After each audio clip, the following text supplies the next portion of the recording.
Now that we have created our simple malware application, let's start Apache server on Kali Linux, and let's move the Trojan to that server, and then let's look at how we can get that Trojan onto a victim's machine, in our case, a machine in our test environment.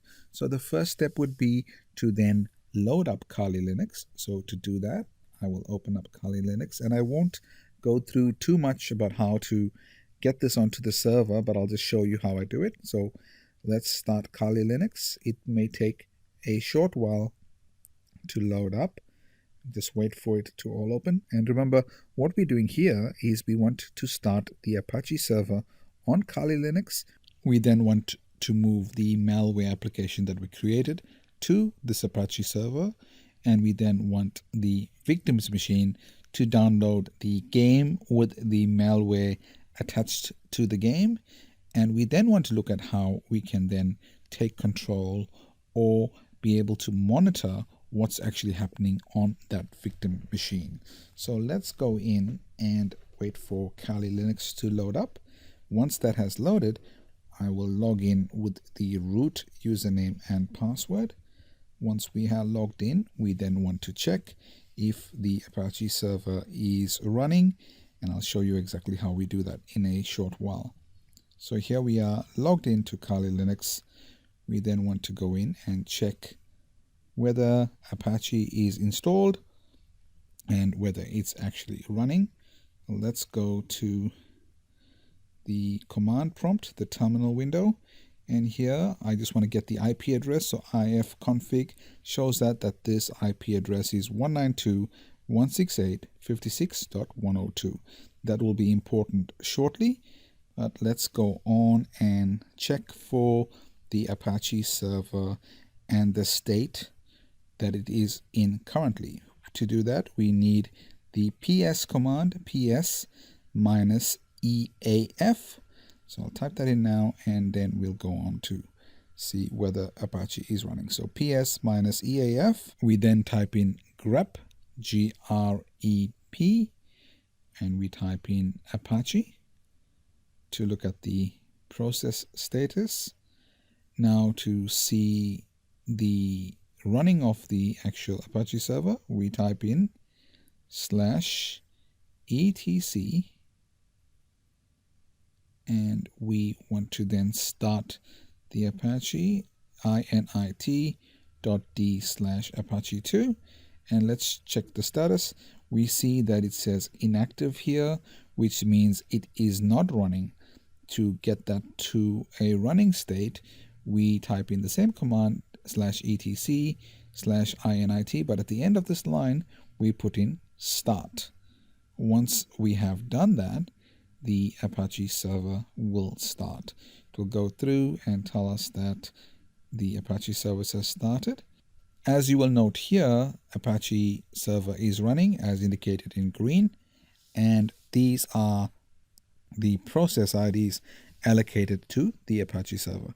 If you don't have Apache server on your Kali Linux machine, you can use the apt-get command, install Apache 2, but because we already have it here, we don't need to run this. You may want to run it if you don't have it installed.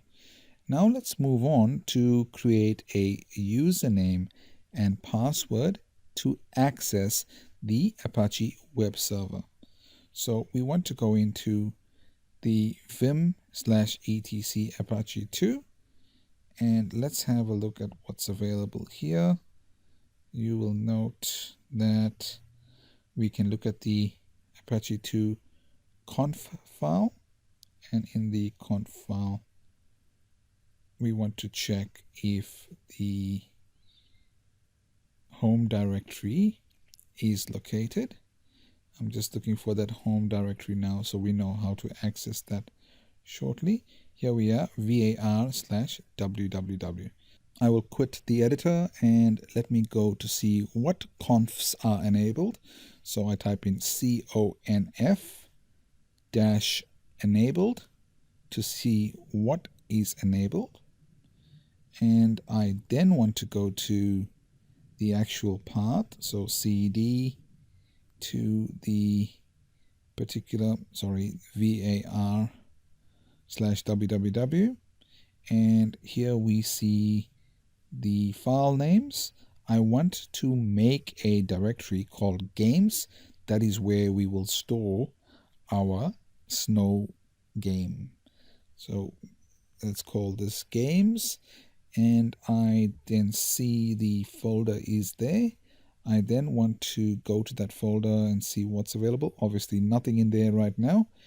We now want to create a username and password to access this particular server via FTP. We will download a client like FileZilla shortly, but let's go in and create a username. Let's call it test for now, because we will need to log in with a username and password via FTP to then upload our games file to that particular directory that we just created. So to create that, we need to create a username and a password. So let's see what we can do here. /etc init.d, and we then want to type in SSH to see whether the service is running. It's not running, so we need to start the service. We use the start not restart, and yeah, you'll see it says active on port 22. That's also important for our FTP client shortly. I will be using the free FTP client called FileZilla shortly. So this port 22 and a username and password would be important for us to be able to use the FTP program to access this web server. So the first thing we want to do is create a username. So user add, and let's call the user test. So we have a username called test, and we then want to create a password for that user, passwd test, and now I'll put in the password to enable login to the Apache server from our FTP client.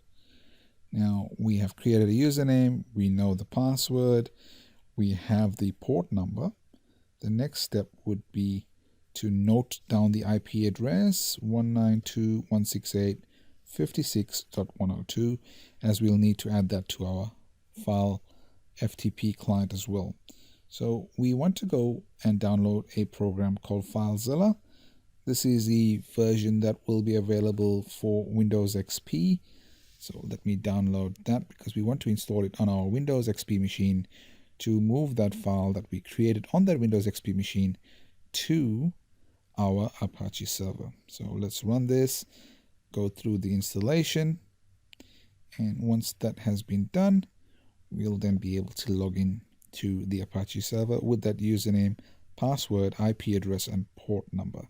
So here we have the FileZilla client. Just click next a couple times.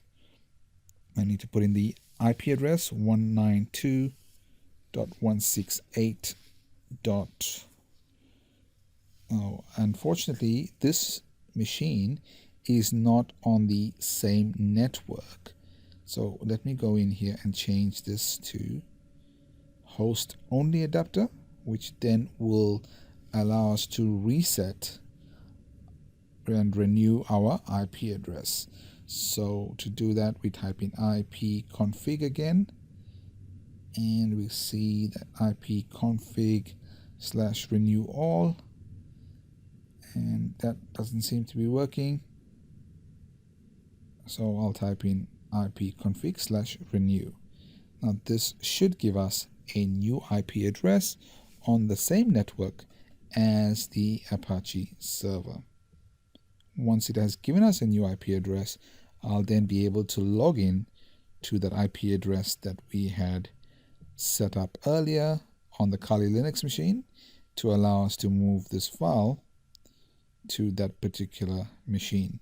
Here we've got a 103 extension, so I can then ping the 102 machine to make sure it is available on the network.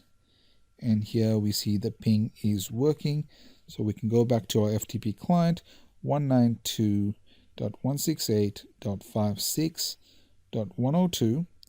Put in the username and password we created a short while ago, and we need to make sure the port number is 22 so that we are allowed to connect to that particular port.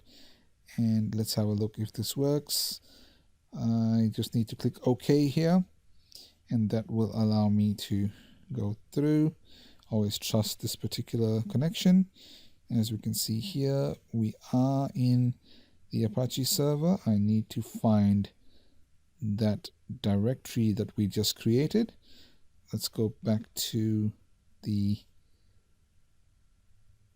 top level. But for now, we want to get the tools folder, the Snowcraft. We see in that Snowcraft folder we have Snow Game. So for now, I will stop this video.